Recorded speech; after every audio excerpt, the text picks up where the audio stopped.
Dentro del curso que estáis realizando, hemos creído que sería de especial interés intentar hacer una reflexión sobre cómo ha ido desarrollándose las estrategias de cronicidad en Andalucía. Siempre es útil conocer el pasado para intentar no cometer los mismos errores y proyectar el futuro. Y en este caso, creo que la trayectoria de Andalucía en el desarrollo de la estrategia de cronicidad que hemos vivido durante los últimos años ha estado llena de iniciativas de innovación que han tenido un gran impacto dentro de nuestra comunidad e incluso diría que yo que fuera de nuestras fronteras, habiendo sido en todo momento un punto de referencia. Y creo que si esto ha podido ser así, ha sido gracias a varios elementos, pero uno que yo quisiera poner especialmente en valor ha sido la presencia de la Escuela Andaluza de Salud Pública. La realidad fue que desde 1985, cuando se crea la Escuela Andaluza de Salud Pública, Andalucía tuvo la oportunidad de tener un equipo de profesionales de excelencias centrados en la salud pública y buscando cómo innovar, cómo desarrollar nuevas iniciativas en un terreno que en el resto de España no estaban en la misma posición, en la misma situación. Eso nos ha permitido estar en esos momentos, en unos momentos claves, en la vanguardia del conocimiento y en el desarrollo de iniciativas de salud pública. Todavía puedo recordar de las primeras jornadas y congresos que yo estuve en la Escuela Andaluza de Salud Pública, aún no había empezado nuestro siglo en finales de los años 90 y unas jornadas en las que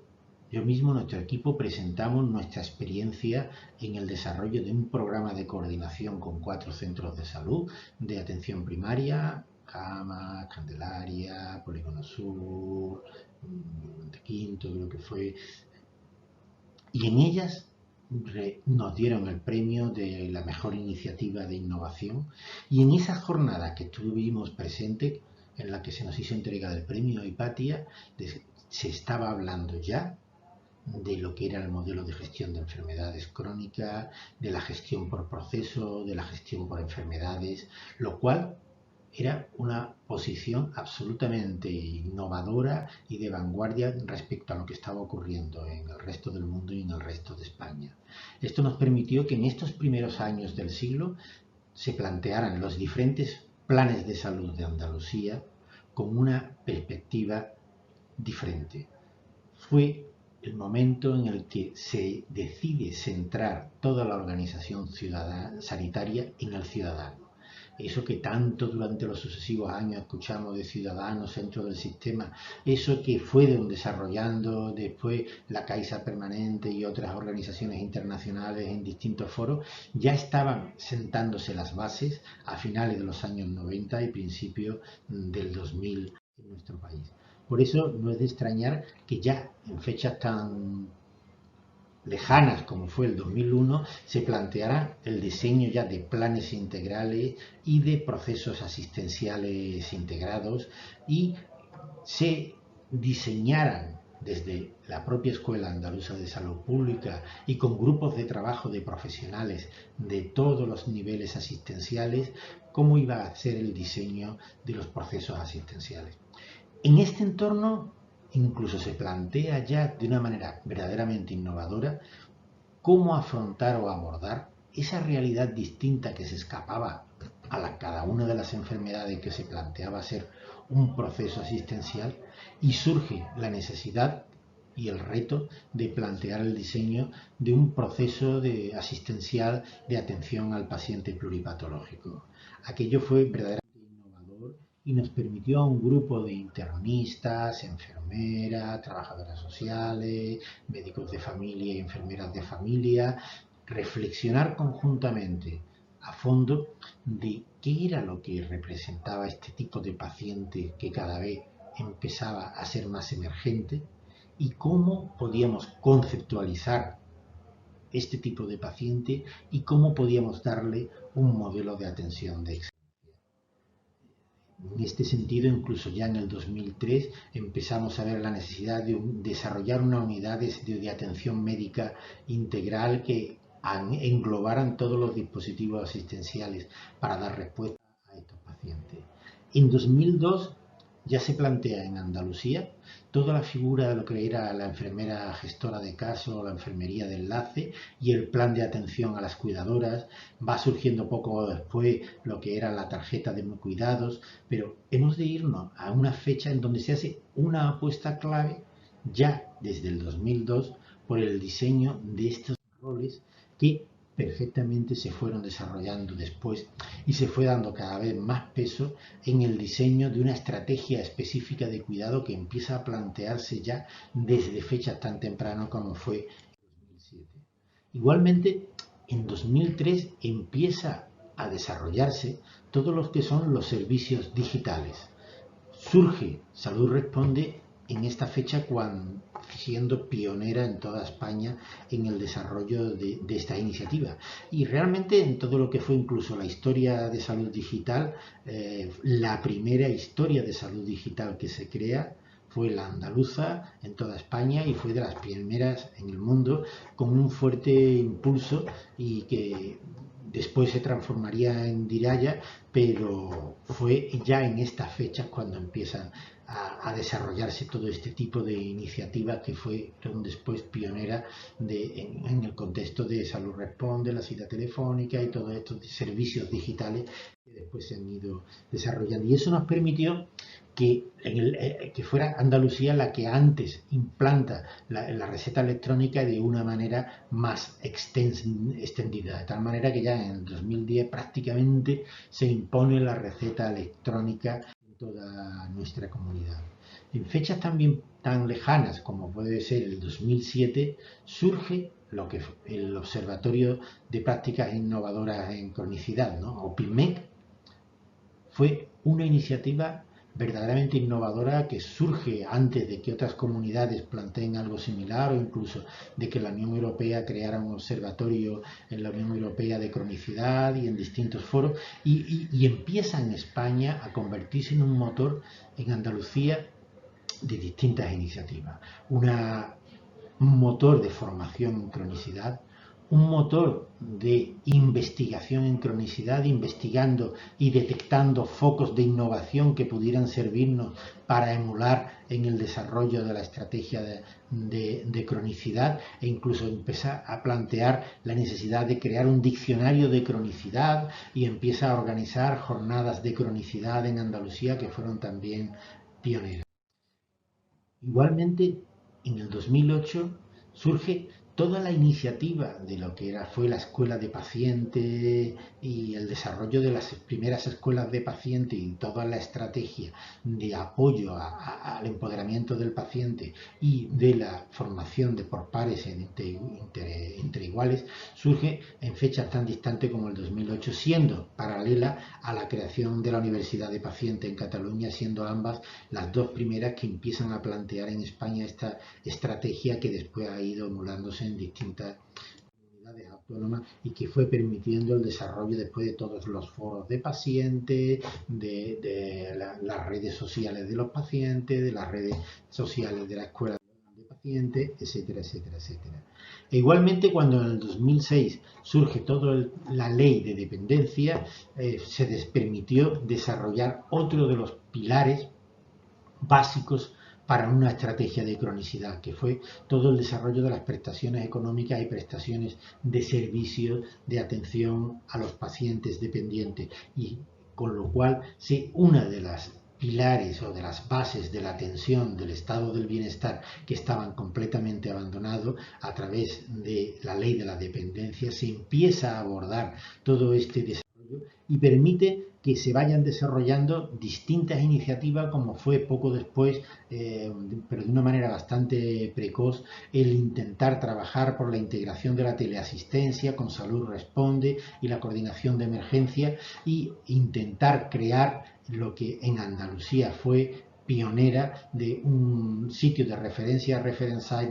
en la Unión Europea, de estrategias de innovación y de integración para la cronicidad. Y eso ha sido una de las realidades que han estado impulsándose e identificando todo lo que se estaba haciendo en nuestro entorno. En este desarrollo, en el entorno ya del 2008, en Toledo, hay una iniciativa de Rafael Bengoa que tuvo un fuerte impacto. Se organizó en el 2008 el primer Congreso Nacional de Atención Sanitaria a la Cronicidad. El libro aquel de Sanar y Cuidar fue especialmente importante y Rafael Bengoa intenta aglutinar en Toledo a personas interesadas en España en buscar la transformación de la cronicidad. Todos recordaremos ese paradigma que él tanto usaba de la necesidad de cambiar de lo agudo a lo crónico y de cómo los enfermos tenían que estar en el radar del sistema. Y en aquel nos encontramos gente de distintas localidades, partes de España, y en Andalucía llevamos nuestra aportación de lo que estaba siendo la gestión por proceso, nuestra aportación de lo que había sido la definición del proceso asistencial y de las experiencias que estábamos teniendo de coordinación con atención primaria, intentando montar unidades de atención integral coordinadas con atención primaria para abordar la continuidad asistencial desde una perspectiva distinta. Fue allí donde presentamos también nuestras experiencias en este terreno y se buscó una confluencia en donde surgió la necesidad de dar continuidad a ese foro que buscaba aglutinar a profesionales de toda España en el desarrollo de iniciativas de innovación para la cronicidad, y fue allí donde fuimos junto con el País Vasco y con Valencia. Todos recordaremos la figura de Domingo Orozco con los programas que estaba desarrollando entonces de diabetes mellitus desde atención primaria y de programas de crónico en Valencia en atención primaria, y buscamos esa coordinación desde la gestión, atención primaria y hospitalaria, de impulsar todo ese tipo de congresos que después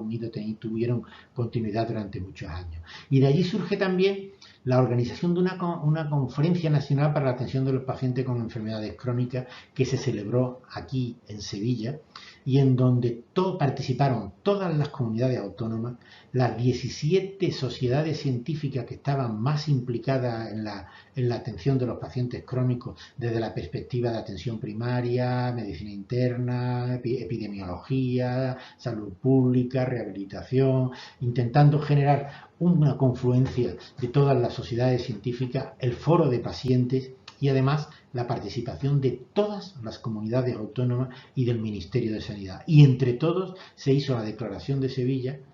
en donde se intenta, ya ahí se definen claramente cuáles debían de ser las líneas maestras que debían de seguir los diferentes planes de cronicidad de las distintas comunidades autónomas, y se hace un llamamiento a que todas las comunidades autónomas y el Ministerio de Sanidad diseñen planes específicos de atención a la cronicidad. Estamos situados en el 2011 y es allí cuando la primera comunidad que saca una estrategia específica fue Rafael Bengoa como consejero de salud en el País Vasco, y en Andalucía poco después sacamos nosotros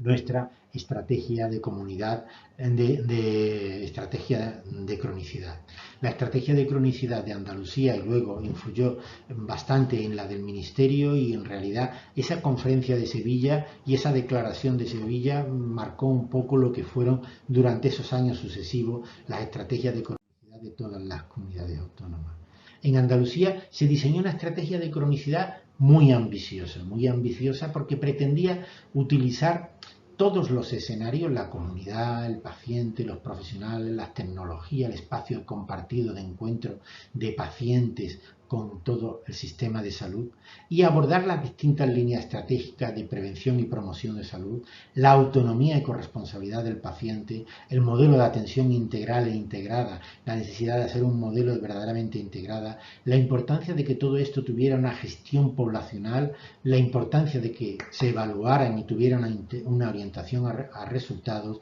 y la gestión del conocimiento y generación de conocimiento e investigación en todo ello. Creo que la estrategia de cronicidad que se diseñó fue extremadamente innovadora y ambiciosa, tan ambiciosa que muchos de los puntos que allí se planteaban ahora son cuando se están abordando en profundidad y se están empezando a resolver. Y sobre todo porque esa estrategia de cronicidad plantea lo que en este curso ya se ha estado planteando a fondo, ¿no? La necesidad de cambiar el enfoque de la enfermedad, la necesidad de plantear, como se hizo en el 2011, tan próximo al diseño de esta estrategia, la definición de la salud como esa habilidad de las personas y las comunidades para adaptarse y automanejar los desafíos físicos, mentales y sociales que se plantean a lo largo de su vida. Es decir, la importancia que tiene el afrontamiento de la enfermedad y la reconstrucción del proyecto vital de las personas en positivo. Creo que este elemento es un elemento nuclear que contribuyó mucho a esta estrategia de cronicidad. Y con todo esto yo creo que también se planteó un elemento clave, que el elemento clave del abordaje de la cronicidad es la coherencia de la red sanitaria. No son tanto una medida puntual para crónico o un programa para una enfermedad de crónicos, sino que el centro de la estrategia de cronicidad era la coherencia en nuestro sistema de salud, la coherencia de una red cooperativa con referencia a hospitalario y objetivos compartidos tanto de primaria como hospitalaria, el empoderamiento del paciente, todo lo que es el papel del domicilio, de los hábitos saludables y la vivencia del paciente, el desarrollo del modelo de cuidado, el papel de la enfermería, las cuidadoras informales, lo que era el abordaje poblacional con la universalidad, la equidad, los determinantes sociales, la promoción y prevención y lo que era el elemento nuclear de la atención primaria. Es todo esto centrado en el paciente y la comunidad, en realidad es lo que se ha ido desarrollando en todos los países para adaptar los sistemas a la cronicidad. Y en realidad todo esto teníamos ganado en Andalucía un gran desarrollo porque ya desde la década previa todo lo que eran los planes de salud en Andalucía se habían planteado con esta perspectiva de atención integral. Entonces nos daba una ventaja, por así decirlo, en el desarrollo. En 2016 se plantea una reevaluación de lo que había sido la estrategia de cronicidad en Andalucía y se plantea en el Parlamento el Plan Andaluz de Atención Integrada a Pacientes con Enfermedades Crónicas, una revisión de lo que se había avanzado en cada uno de estos territorios, que en realidad no era más que ayudar a hacer confluencia de todo lo que decimos que venía impulsándose desde el año 2000. Y en ese momento se plantean dos elementos nucleares. Se plantea cómo el elemento nuclear fundamental tenía que ser la estrategia para la renovación de la atención primaria. La verdad que esta estrategia no llegó a consumarse del todo, pero creemos que es el elemento nuclear. Y planteaba algo que yo creo que está en la base de todo lo que es el tema de la cronicidad y que nunca terminamos de visualizarlo. Y es que más importante que una estrategia para una enfermedad crónica, la mayoría de las veces son estrategias de base de refuerzo de la atención primaria. No pueden plantearse una estrategia de cronicidad con profesionales que cambian cada 6 meses de localización. Un paciente crónico que cada 6 meses cambia su enfermera y su médico de familia es un absurdo, ¿no? Y por eso planteábamos que a veces la estrategia verdadera de cronicidad estaba en la red, fortalecer la red de atención primaria y que a veces era mucho más potente reducir un cupo, reforzar un cupo y dar unos cupos y unos volúmenes de pacientes razonables para los equipos de atención primaria era prioritario sobre cualquier otra medida con profesionales bien incentivados y bien fijados con su población a la que conoce con perspectiva longitudinal. Esto es una perspectiva que seguimos insistiendo estaba en la clave. Y el segundo elemento que se plantea era la atención a pacientes crónicos con necesidades complejas de salud, ¿no? Por tanto, las dos estrategias, la de refuerzo de la atención primaria y la de los pacientes crónicos, en realidad lo único que estaban haciendo es plantear, como se hace en el 2016, intentar dar un nuevo impulso para centrarlo toda la estrategia de atención a la cronicidad en personas y no en enfermedades. En esta estrategia de atención a pacientes con enfermedades crónicas se planteó una estrategia en seis pasos de seleccionar pacientes con las bases poblacionales, creación de agendas específicas, constitución de equipo funcional integrado entre atención primaria y el hospital, elaboración de planes personalizados, pilotarlo y evaluarlo y impulsar estos programas. Aquello fue la estrategia y para poder intentar desarrollar y situarnos en donde estamos hoy día un elemento clave fue el desarrollo de la base poblacional de salud. Hoy día tenemos ya en Andalucía, se desarrolló en estos años, una base poblacional que nos permitía identificar las enfermedades y permitía agrupar a los enfermos con sus enfermedades crónicas, generar marcadores, conocer cuál es el consumo de estos enfermos, conocer cómo una pequeña población consumía muchísimo más recursos que toda esta la pequeña parte de toda esta masa poblacional que consumía estos recursos y la importancia de tener estratificada la población. El desarrollo de la base poblacional ha sido una de las claves para poder profundizar y avanzar en estrategias coherentes. En este sentido, el segundo elemento clave que creo que ha sido fundamental para avanzar en la estrategia de cronicidad ha sido el desarrollo de la atención de los pacientes pluripatológicos. En el 2002 fuimos pioneros en identificar a estos pacientes. Por eso el resto de España utilizaron generalmente esta misma definición que nosotros estábamos usando de pacientes pluripatológicos. En el 2007 se permitió estandarizar unos criterios como de estos pacientes y en el 2018 permitió profundizar en un modelo de atención personalizada y en comprender cómo no solo eran los pacientes pluripatológicos, sino una perspectiva más amplia de pacientes crónicos complejos que incluía a los pacientes pluripatológicos o a otros con enfermedades crónicas invalidantes con algún criterio de cronicidad y de dependencia del paciente. La verdad es que durante todos estos años se ha ido presentando en este curso, hemos ido conociendo la historia natural del paciente pluripatológico, incluso estamos a las puertas de ir conociendo cuáles son las bases moleculares de estos pacientes, pero la realidad es que en estos años hemos ido generando instrumentos pioneros que nos permiten definir el pronóstico de los pacientes y diseñar personalizado de una manera distinta. Por eso yo creo que la principal aportación de estos años ha sido el diseño del modelo de atención de pacientes pluripatológicos, en donde tras una valoración integral, una valoración pronóstica farmacológica de autogestión y que incorporara las preferencias del paciente, viera cuáles son las intervenciones de promoción, de autogestión, de apoyo social, farmacoterapéutica, de rehabilitación y de planificación y diseñar planes personalizados adaptados a los pacientes. La atención a la cronicidad pasa fundamentalmente por la personalización. En todo este camino hemos cometido aciertos y errores, está claro. Probablemente las herramientas han acompañado poco, probablemente se ha confundido a veces más la personalización con la creación de listados y más importante generar un papel para cumplir los objetivos que hacer una personalización real de la atención. Tenemos que corregir estos errores, a veces se ha ido demasiado al papel y poco a la realidad por querer avanzar, pero hemos conseguido avanzar mucho. Yo creo que dentro de estos avances lo fundamental ha sido este enfoque de personalización de la atención y la formación.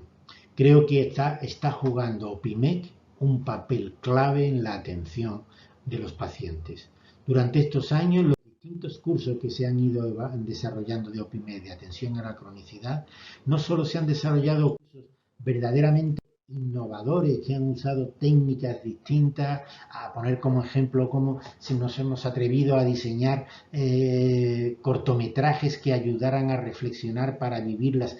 aproximarnos a las vivencias de los pacientes, y la realidad es que más de 20.000 profesionales han desarrollado cursos de formación con OPIMEC y se han acercado a la cronicidad de otra manera, y creo que se ha contribuido de una forma significativa a hacer una atención más personalizada de los pacientes. De hecho, esta estrategia innovadora ha sido reconocida con distintos premios. Si miramos hacia el futuro, yo creo que es importante que reflexionemos también de todo lo que hemos aprendido con la pandemia. Durante la pandemia de COVID, yo creo que hemos avanzado en comprender qué es lo que nos estaba ocurriendo. Hemos visto la importancia que tiene de romperse fronteras, de que estábamos acertados cuando planteamos la necesidad de formar nuevos equipos multidisciplinares. Después de haber estado trabajando, por ejemplo, codo con codo, un médico de atención primaria con médicos del hospital en una residencia, enfermeras de primaria y de hospital medicalizando una residencia y trabajando, no ya con una coordinación teórica, sino tú ves el enfermo de la cama de la habitación tal, yo el otro, oye, ¿cómo manejamos esto? En la misma mesa, en los mismos espacios físicos, esas experiencias están ahí grabadas. El identificar el papel de las residencias como elemento nuclear, vivencial, clave para muchos pacientes. Todo esto, todas estas experiencias que hemos vivido nos tienen que ayudar a generar nuevos modelos de trabajo, a incorporar de otra manera diferente la telemedicina, a incorporar de otra manera diferente la atención a residencia y la atención al domicilio, a incorporar de una manera diferente el trabajo en equipo. Todo esto son los retos que ahora mismo tenemos que afrontar. Y también diría yo un reto fundamental, una medicina más basada en las vivencias de los pacientes.